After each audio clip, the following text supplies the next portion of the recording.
अब तो अब्बास अली जैदी नहीं रहे, वो चले गए बीएसपी में, तो मंत्री क्या रदौली से होगा, यानी आनंद सेन होंगे। हमेशा से समाजवादी से अब्बास अली जैदी जो है वो चुनाव लड़ते थे। अब की बार उनको टिकट नहीं मिला, यहाँ से आनंद सेन जी को मिल गया है।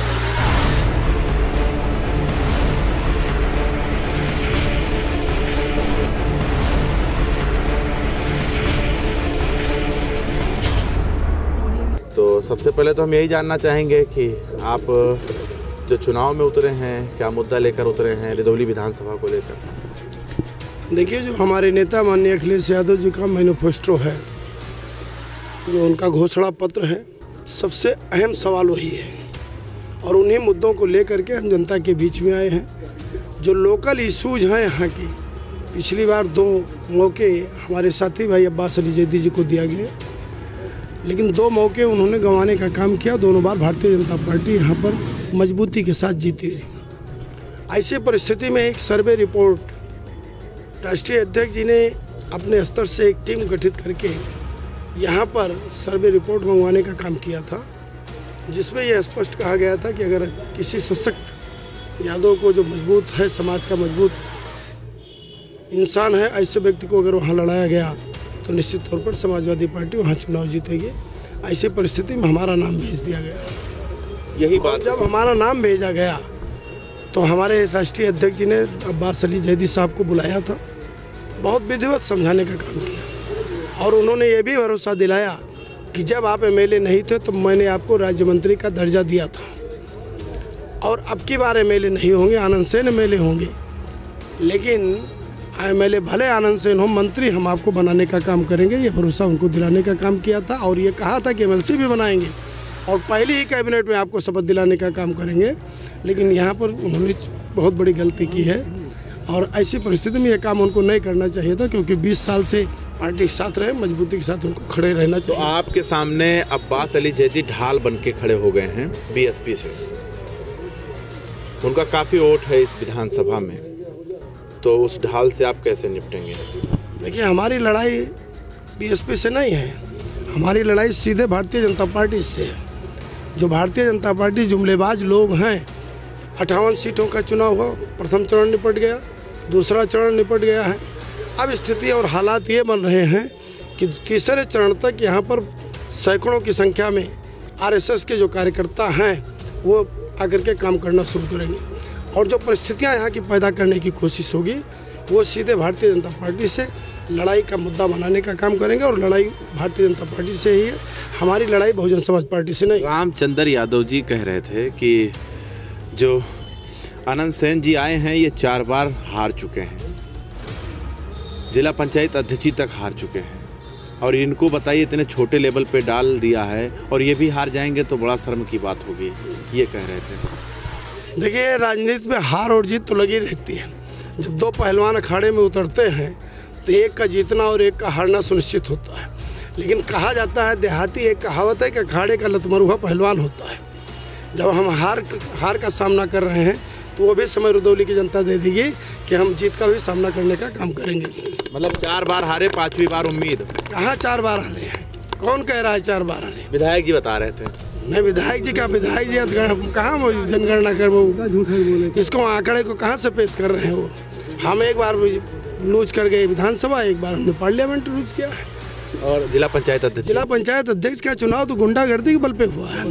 वो चुनाव आप समझ लीजिए, जिला पंचायत के सदस्य निर्वाचित नहीं कर रहे थे, वो चुनाव वहाँ का प्रशासन लड़ रहा था, सरकारी मशीनरी लड़ रही थी और पूरी गुंडागर्दी पूरे प्रदेश में जिस तरीके से हुई है, इसका जवाब हमारी सरकार बनने के बाद हम लोग देने का काम करेंगे। जैसे उन्होंने किया है, वही जिनके घर कांच के बने होते हैं उनको कभी भी दूसरे के घरों पर पत्थर नहीं चलाना चाहिए। ये कल भी हमने कहा था, आज भी कह रहे हैं। और जब इन्होंने किया है, रास्ता इन्होंने बनाया है, तो उस रास्ते का भी जवाब हम लोग देने का काम करेंगे। अच्छा, अगर बात किया जाए 2012 में जब रामचंद्र यादव चुनाव जीते थे तो 61,000 वोट इनको मिले थे, रिकॉर्ड टूट गया। उसके बाद 2017 में जब विधायक बने तो 90,100 कुछ वोट मिला, रिकॉर्ड फिर टूटा। तो इस रिकॉर्ड को आप कैसे तोड़ेंगे? भावनात्मक रूप से लोगों को जोड़ने का काम किया गया था। भारतीय जनता पार्टी ने जो जुमलेबाजी की थी, जो इनके नेताओं ने जुमलेबाजी की, 15 लाख रुपए खाते में देने की बात, 2 करोड़ नौजवानों को रोजगार देने की बात, किसानों की आय को 2 गुना करने की बात, तमाम तरीके के जुमले उन्होंने जो छोड़ने का काम किया था, उसके भ्रम में जनता ने आकर के इनको वोट देने का काम किया था। अब की बार ये जुमलेबाजी इनकी नहीं चलेगी और जनता मुंहतोड़ जवाब देने का काम करेगी। अच्छा, रुदौली विधानसभा प्राथमिकता क्या देने वाले हैं आप? रुदौली विधानसभा में प्राथमिकता हमारी विकास की होगी और शैक्षिक रूप से ये क्षेत्र हमारा बहुत पिछड़ा हुआ है। हम लोगों की कोशिश होगी कि शैक्षिक क्षेत्र में और औद्योगिक क्षेत्र में इसको आगे ले जाने का काम हम लोग करें। यहाँ ऐसे प्रतिष्ठान स्थापित हों, ऐसे औद्योगिक संस्थाएं स्थापित हों जिससे हमारे नौजवानों को ज़्यादा से ज़्यादा रोजगार देने का काम हो सके। अच्छा, आखिरी सवाल है आपसे कि आपने बताया कि राष्ट्रीय अध्यक्ष अखिलेश यादव जी ने सर्वे किया, सर्वे के आधार पर जो है आपको टिकट दिया। अब 2012 से लेकर और 2022 तक भारतीय जनता पार्टी का कार्य जो है आपको कितना दिखा? भारतीय जनता पार्टी का काम है ही नहीं है, ज़मीन पर एक भी काम आपको दिख रहा हो।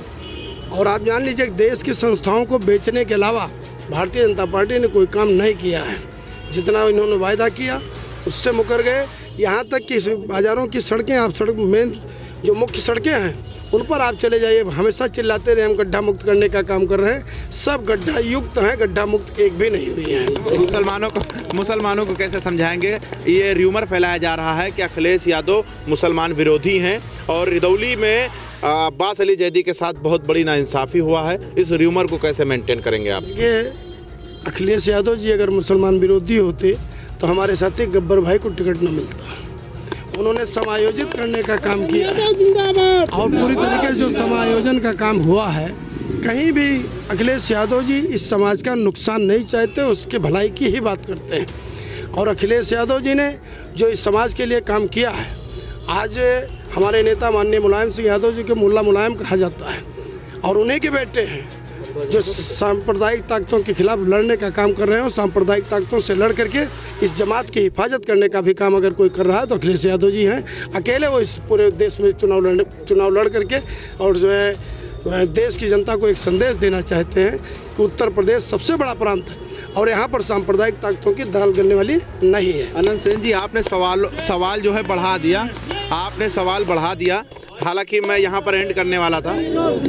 आपने अभी थोड़ी देर पहले एक बात कही कि अगर विधायक अनंत सेन बनते तो हो सकता मंत्री अब्बास अली जैदी बनते। अब तो अब्बास अली जैदी नहीं रहे, वो चले गए बीएसपी में, तो मंत्री क्या रुदौली से होगा, यानी अनंत सेन होंगे?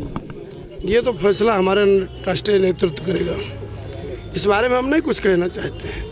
नेतृत्व हमारा जो फैसला करेगा वही हम लोग मानते हैं और उसी में हमारा विश्वास है। चलिए, बहुत बहुत शुक्रिया। अनंत सेन जी हमारे साथ मौजूद है, जिनसे हर सवाल का जवाब लेने की कोशिश किया। जुड़े रहे हमारे साथ, देखते रहे 24 तक न्यूज़। कैमरामैन चांद के साथ मैं मोहम्मद जैफ, लखनऊ।